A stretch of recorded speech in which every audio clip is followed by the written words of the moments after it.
I was working for a Canadian company, and we had a delegation from Canada, and there were so many people who are quite new to India.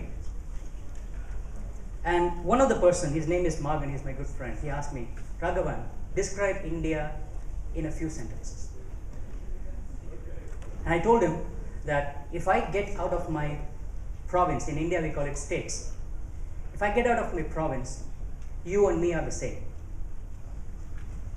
What does it mean? That means every 100 kilometers, you see differences in language, culture, custom, food, culinary practices, politics, policies, regulations, everything. So it's fit enough to be called a continent. Ladies and gentlemen, namaste, sawadika, good evening.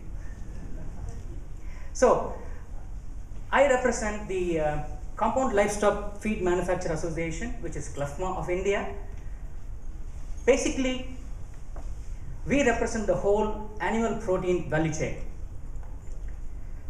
not just feed. We started 50 years ago as Feed Industry Association, but eventually we grow, and we are still growing based on the need to represent, to voice the concerns of the whole animal protein sector. Okay, so this is us. What I'm going to talk about today is just this, give you an overview of what is the animal protein sector in India, what are the drivers and what are the challenges, and what are the few trends that we are looking at. Now, what I'm not going to talk about is any comment on policies, any comment or say my interpretation or our interpretation on the regulations. So ladies and gentlemen, please reserve those questions for personal discussions, if at all. Okay, so let's get started. So this is we have about 230 members covering all the subsectors of animal protein value chain, and we had some illustrious chairmen like Adi Godrej, who is a pioneer industrialist in India. Our forte is primarily policy representation, knowledge sharing, and also voicing the concerns of the industry. We are the voice of the livestock sector in India. What we do, we also make sure that we speak the good things about livestock sector, the meat and animal protein in India, not only to Indian audience but globally, regionally as well. We are also part of several committees under the IFIF platform. So naturally what we do is to make sure India is seen, heard and recognized. India's animal protein sector is seen, heard and recognized worldwide.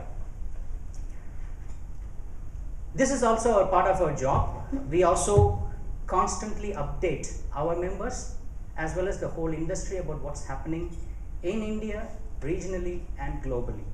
And this report that you see on the screen is actually recently published, that has the statistical information about the livestock industry in India. So I'm going to share just the snippets of this report here. And sorry, that magazine is actually a quarterly magazine where we get articles and comments and opinions from experts, and we share it for the benefit of the whole industry. Now, yes Gordon, I have good news for you. The agriculture sector is one of the largest in terms of employment in India. It employs close to 2/3 of the workforce. And what is good? We have seen positive growth in the last couple of years, not only in the overall economic growth or GDP of India, but also in terms of agricultural growth. We had a couple of questions, I think, on India previously, that the discretionary incomes are not growing. That's not right. India is growing. The current per capita income on nominal basis for India is about $2,100, something close to. On PPP basis, the purchasing power parity basis, it's about 7,783. And where would you fit that question? India is growing at 7.5% a year. Literally, in that rate, the economy is going to double in 8 years or 9 years. So that question is not valid. Now, where we stand here, the agriculture industry contributes to 1/6 of the whole GDP. And under the 16%, the livestock sector contributes 1/4 of it. What is more significant is the livestock sector is a steady contributor to the growth. The agriculture crop sector has variations. It goes up and down, but the livestock sector has only one route, that is up. So that's the good news? Yes, I believe. So this is the story about per capita consumption. Where we are, we roughly have about 60 to 70 eggs consumed per capita in a year. Now put that against some of the developed countries. Our base is very low. Again, see the graph going up. Again, in terms of per capita meat consumption, we are taking the example of broiler meat because that is the one which doesn't have the religious or any other constraint amongst other meat types. What you need to understand here also, for some of the people, I mean, most of you are aware of what India is, but there are some religious, cultural and social constraints that prevent some of the types of meats being consumed by people.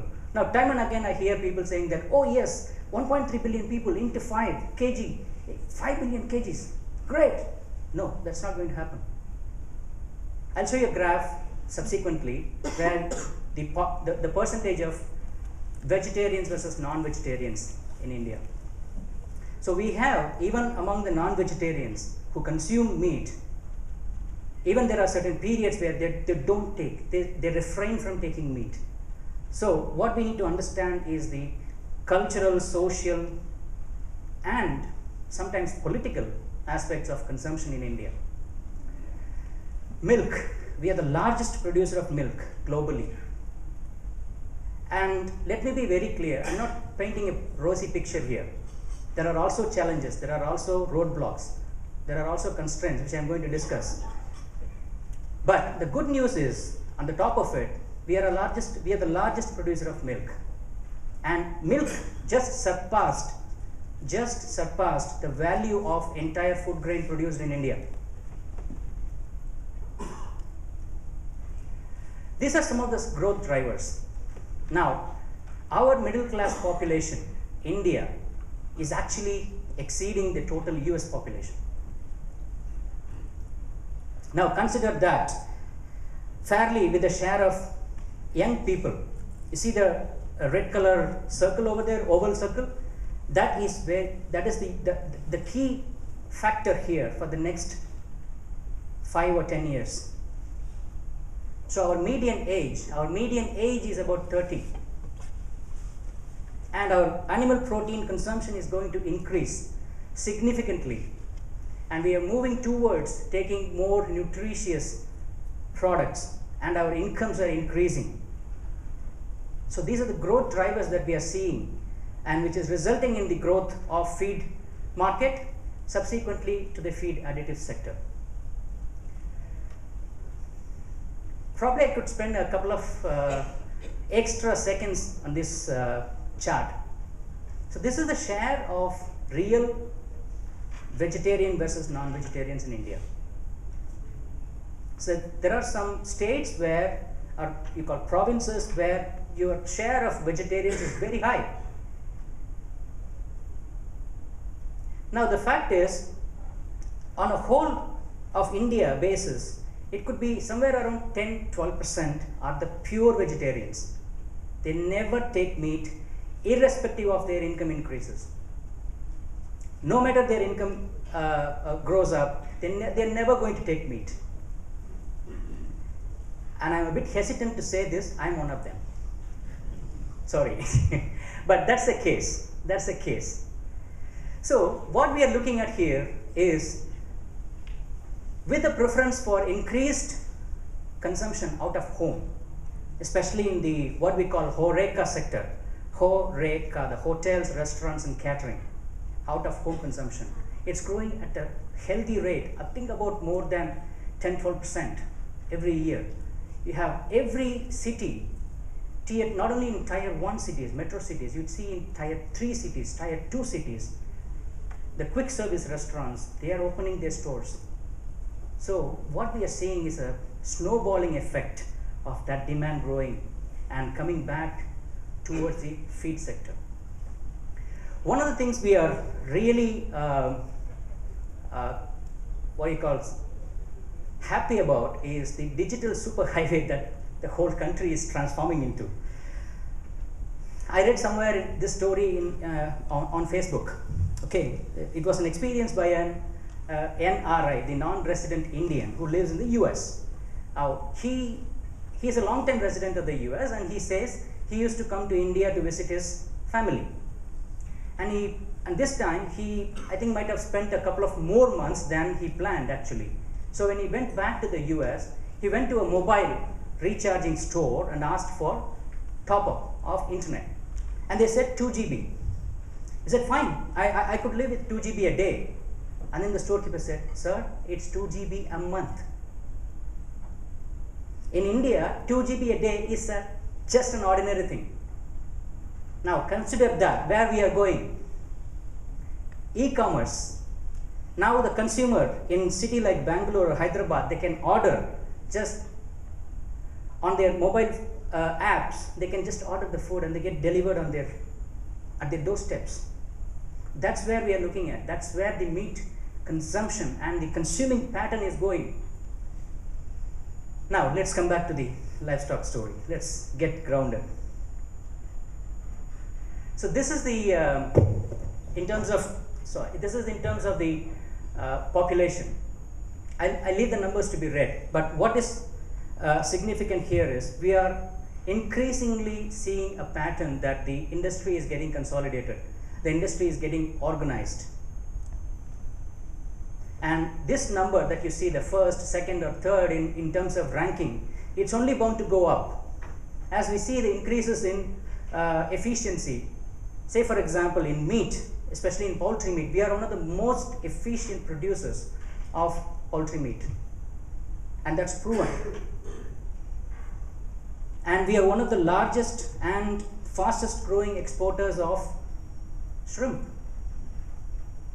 except probably the fluctuations that come along with the business cycles. But that is where India is growing. And the numbers you see on the red, they are actually indicating you where the growth was and where the growth would be in future. Now, what is significant here is in dairy, there are two things in dairy. One is production side, consumption side. In between you have the processing. Consumption, as we see, it's increasing, especially value-added products, ice creams, cheese, whatever that goes into that use dairy products. Production is a story, that's a different story, that's fine. But processing is increasing at a rate not less than 15%, if I'm not wrong. There are different estimates by different rating agencies or economists or anyone, experts, but the rate of growth in dairy processing is quite significant. That if anyone in the world wants to invest in dairy processing, India is the place. Feed industry. Now in total, we expect around the total feed production is around 28 to 30 million tons. Probably around 20 million tons goes to the poultry industry. About 8-9 million tons in the dairy industry and 1 million for the aqua. So that's where we are right now. What is driving the consumption? What is driving the consumption? Basically, value addition. Even in terms of eggs, Indians are just getting started to use products like egg powder, where we previously, say for example, 5 years or 10 years ago, nobody would have thought about it. But poultry industry is actually on the growth of just catching up on this preference for processed products. And broiler industry, it does not have, as I said, any religious or any particular constraint. It is growing very fast, in fact, and people are open to experiment with different products.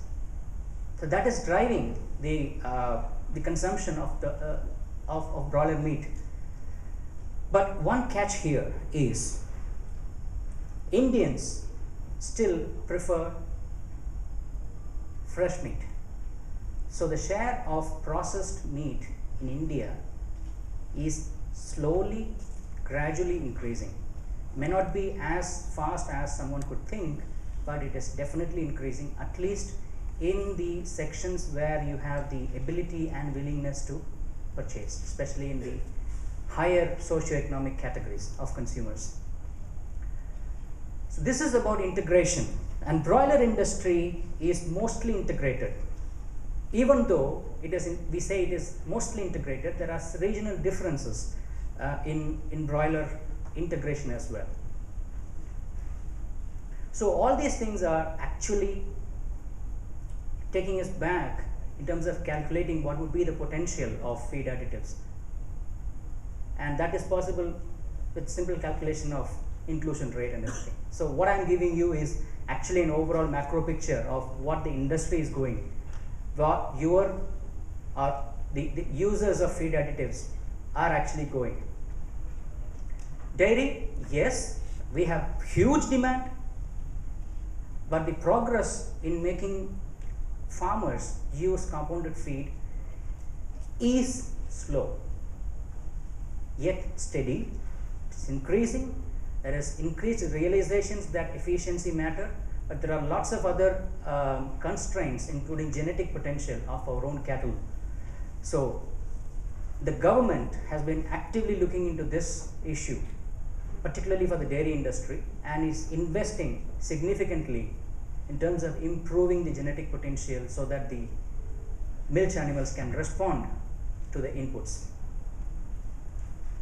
Aquaculture is one of the sunshine sectors recently, and we turned out to be one of the largest exporters of shrimp, and the story is continuing, except that there could be a small hiccup or say a fluctuation in terms of business, but India is set to emerge as the next big shrimp exporter. If not already, it is already on the course of it. Now, as I said, I'm not just going to talk about the statistical information here, but I also wanted to present what is the reality in India in terms of if we want to go down and start doing business in India, what are the things you need to remember? Of course, you can pay for statistical reports and get the numbers, but what are the inside information? What you need to be mindful of is that I'm going to discuss in the next few slides. Some of you might have heard this term, license to operate. The license to operate comes from your social acceptance. There are lots of technologies, there are lots of concepts, ideas that have not seen the light of the day because of lack of social acceptance.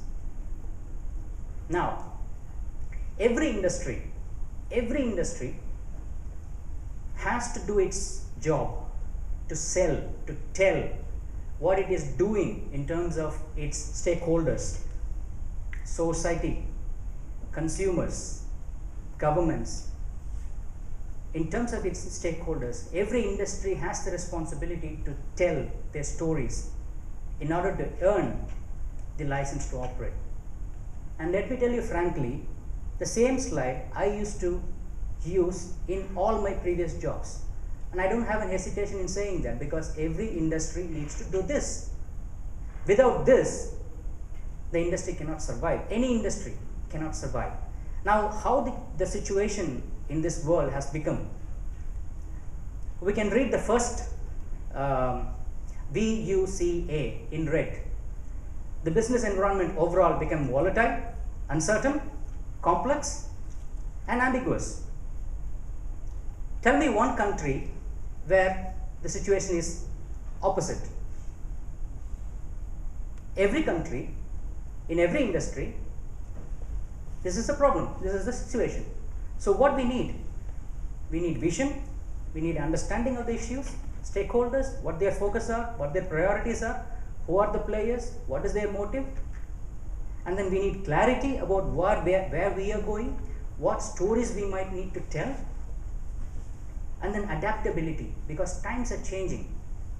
We are no longer in this world where people are sitting in a corner office and then they are making policies. No, that's not the case anymore in any country. This is an important slide that I want to really emphasize on.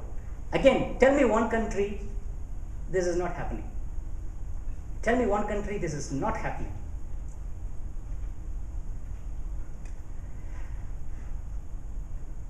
This is what we call people with motives. It can be positive, it can be negative. I'm not here to comment on that. But there is an influence that is coming from to the policymakers, and we have all the experts, the industries, the think tanks, the scientists, everybody shooting facts, data, information to the policy stakeholders, policymakers and regulators, but they are held on ransom. And what's more, you have this atomic bomb here. Social media. Can you name one industry which has not gone through this phenomenon in the last 5 years? Or say, let's put the blame on social media, Twitter, Facebook, whatever it is, LinkedIn. Let's put the blame on them. Tell me one industry which hasn't gone through this in the last 10 years. So no industry is immune from negative perception. Any industry can be made, I repeat the term, made sensitive. So this is what we need to be careful about. In India, multiply this with 29. Why? We have 29 states. The issues are different, the priorities are different, the economic growth is different, language is different. People may not understand what you say in one state. It could sound totally different to another person in another state. It's no longer a business, it's no longer a discussion of cost of doing business, it's actually a cost of losing business. If we don't do something, it's a question of cost of losing business. Whatever it can be, any issue. If you take broiler meat, there was at one point of time in India, people started saying, you become infertile if you consume broiler meat. And I'm not here to say whether it is incongruous or inconceivable. That's not my job. But still, the debate is on. Social media contributes to it, but we still have a lot of issues that are actually putting science versus sensation. That we need to be careful about. Sustainability, yes, we heard a lot of it, but put sustainability against the economic or social priorities, right? In the Western world, the concept of sustainability focuses around health, safety and environment. Yes, for any product, coffee, let's take coffee, let's take soybean, fine. But in Asia, not only in India, but in Asia, hungry stomach, everything else. 1 in 3 children in India are malnourished. At least 30% of the children in India are underweight. 20% of the children in India are stunted. How do you apply this concept of climate change to them? What do you expect from them? What do you expect from the industry? Can you put the discussion of affordability versus sustainability? I'm not saying that we should take sides here, but what we say, borrowed ideologies from a different part of the world without understanding the social, economic realities never work. They do more harm to the industry, to the consumers, to the country than do good. What is required here is, from our industry's point of view, we need to be making arguments that resonate with the consumers in terms of affordability, in terms of how we address the nutritional security, how we address the economic progress of the country. Sustainability will come along, will tag along with that discussion. Some of the examples of what is happening, not only in livestock sector or agriculture industry, this is against one of the largest Indian multinational company. That's a different story about pollution. So there are lots of issues being promoted from the ground, being spruced up from the ground. So we need to be careful about that. And for people who are likely to enter India, please understand the landscape deeply before you make any pitch. But this country would be most promising if we do it the right way. That's the message here. Now, the Indian consumers, where we are. I'm the sample of average Indian consumer. Where we are. I started using my mobile phones quite often than in the past. For anything, for transportation needs, for food needs, for information needs, anything. So, who wins here? Which industry? I mean, who wins industry? Which industry wins here? It can be livestock industry. Proactive, authentic and creative. Without this, we will not be able to counter the anti-industry forces anyway, because feed additives industry is dependent on the livestock industry because they are their users. Obviously, what we are doing from CLFMA as an industry association, we are not only concerned about our industry, we are concerned about the whole economic growth of the subcontinent, Indian subcontinent. Not only in terms of food production, in terms of animal protein production, we are also concerned about how do we do it sustainably and how do we match that with the evolving preferences here from the consumers. Now, we are going on, as I said, digital superhighway. And I just gave you an example of how 2 GB a day is no longer a matter in India. So, even any industry that is not used to digitization is actually changing, is actually moving towards digitization here. Traditional industries, they are moving towards digitization. So, as feed additive manufacturers, you should be thinking about your user getting more acquainted with digital handheld devices to monitor their production process and everything. To give you an example, I'm saying, because people are getting comfortable with the use of mobile phones, and mobile phones are no longer a luxury. Mobile phones are no longer an alien material. It's part and parcel of our life now. As I said, we're not going to paint a rosy picture. There is there's also a set of problems and issues that we need to address, but we are on the course of it. That is the positive thing about India's industry, is that we are constantly progressing in terms of making sure that the industry is doing everything to match the evolving consumer preferences in terms of be it value addition, be it processing, or even improving the infrastructure in terms of cold storage or supply chain. See a big increase in terms of efficiency, and recent what I would say the policy interventions by the government, including the GST, the Goods and Services Act, are actually in the right direction of taking the industry, taking the country to the next level of progress. One thing I just need to emphasize here is promoting awareness on nutrition and health aspects. There are two angles to it. One for the underprivileged, the other for the already wealthy socioeconomic categories. Now, if you can see, as much as malnutrition is a problem in India, overweight is also a problem in India. Lots of lifestyle related diseases are quite common.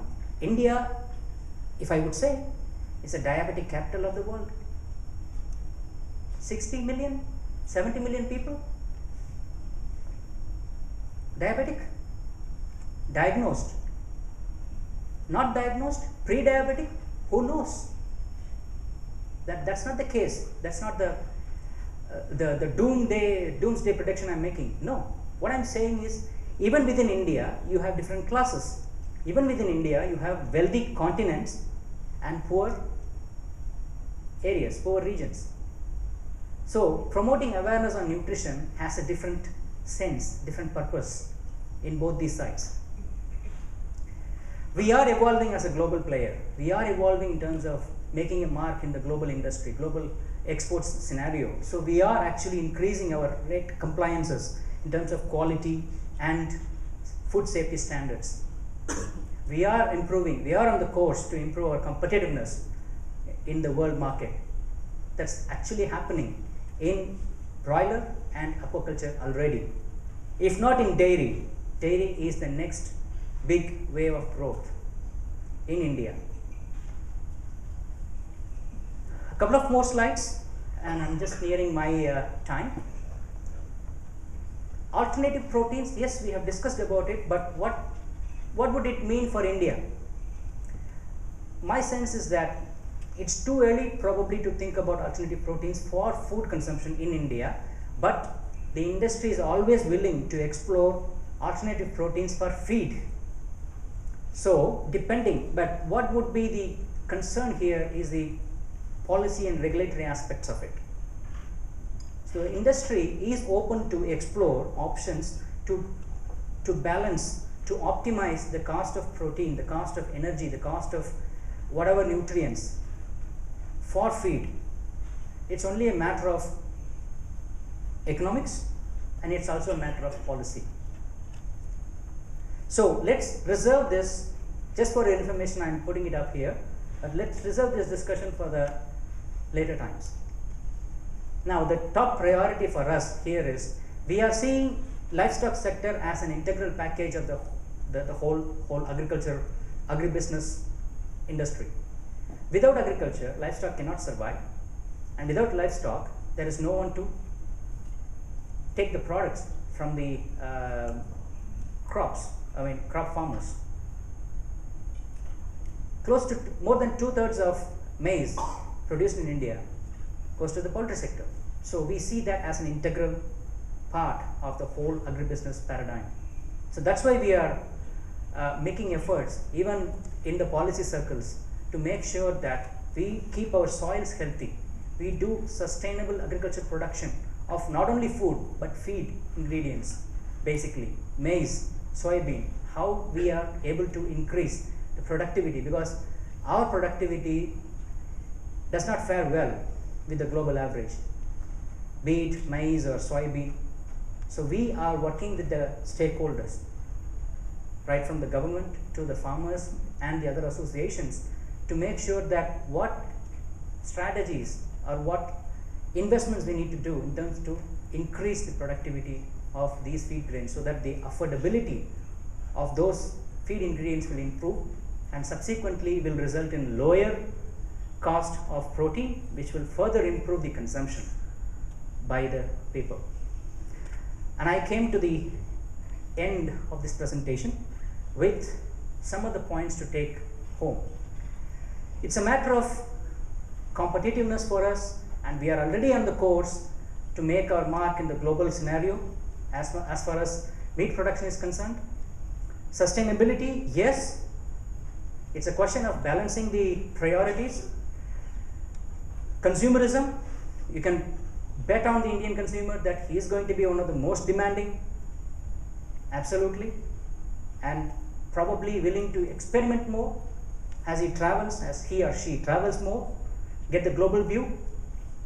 And finally, we are making efforts to make sure that we speak the contributions of this industry in terms of economic growth, in terms of livelihoods, in terms of income, in terms of prosperity, so that we will be able to secure the license to operate socially.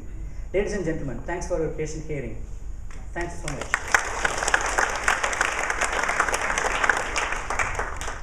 I think some of the questions, Raghavan, it will go against his policy of not answering some questions, but we will try. No, I said not about policies. Yeah, well, not answering is not my policy. Are antibiotic growth promoters allowed to be used in India?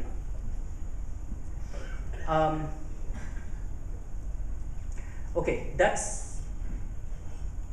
are antibiotic allowed to be used in India? At the moment, some antibiotic growth promoters are used, but I should stop from there. For more information, you can read the policy release from the government. From the Ministry of Agriculture, Department of Animal Husbandry website. Is the size of the typical Indian dairy, or I'm going to change the word piggery to broiler, much smaller than elsewhere in the world? And does the unorganized sector impact feed consumption? Okay, so dairy and poultry, piggery is very, very small and probably remotely placed in the northeast side of the country. So let's take poultry and dairy. Poultry is more or less organized, especially under which broiler is highly organized. There is some little bit of, say, around 20-20% unorganized sector in the, or I would say not unorganized but independent in the layer sector. But so this is the picture about poultry. Dairy, yes, we have a large unorganized production side, production and sourcing side of dairy industry. Indian dairy industry is highly unorganized. It's only about a quarter of the production, if I'm not wrong, goes to the organized sector for processing. The rest are actually either consumed or dealt with by the unorganized players. Is Vanquish dominance of the Indian poultry market, 70% market share, I don't think that is true anymore, a good thing or a problem? Sorry, which question you are taking? The Vanquish. There we are. No, I don't, we should not comment on any particular company. Okay. What challenges do you see in adapting the new technologies to improve efficiency of poultry production? I'm not a real technologist, but what we understand is we already have one of the most efficient FCRs in the world.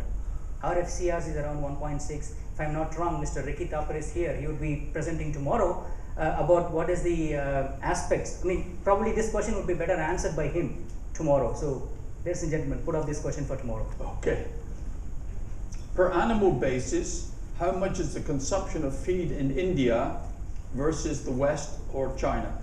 Does grazing and fodder-fed animals reduce the need for compound feed? I take the second part of the question first. Does grazing and fodder-fed animals? No.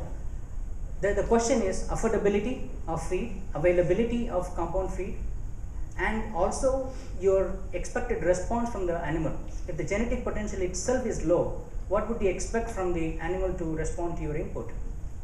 Be it highly nutritious if the response is limited by the genetic potential. So that is where the problem is coming from.